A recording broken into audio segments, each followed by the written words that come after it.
Evet, İstanbul çok kalabalık bir şehir. Aslında bu kalabalığa düştüğün zaman korkudan titriyorsun. Fakat insan her karanlığa 3 günden sonra alışır derler. Alışıyorsun bir şekilde.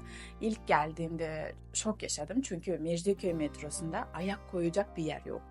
Sıkışarak böyle kalmıştık. Öyle metrodan saatlerce çıkmayı hayal etmiştim. İnsan başka şehire taşındığı zaman acayip korkular yaşıyor. Böyle bir yerde o korku olmaz, bu normal diyorsun. İstanbul pek güzel aslında. O güzel Boğaz, deniz, her sokak, Süleymaniye, Fatih, her köşesi bile. İstanbul'da özel bir mutluluk var. Hayranım. Ama okumak zordu. Kimse senin güzel gözlerine bakmıyordu. O derece yani. Her zaman kendime kanıtlamak zorunda kaldım. Türkçe iyi konuşamadığım zamanlarda yani o sürece kendimi iyi hissetmiyordum. Açıkçası ben Laura Konuşova, Nişantaşı Üniversitesi mezunuyum. Yüksek lisans yapmıştım. Genel olarak Türkiye insanların ne kadar samimi olduğunu biliyorum. İstanbul'u çok seviyorum.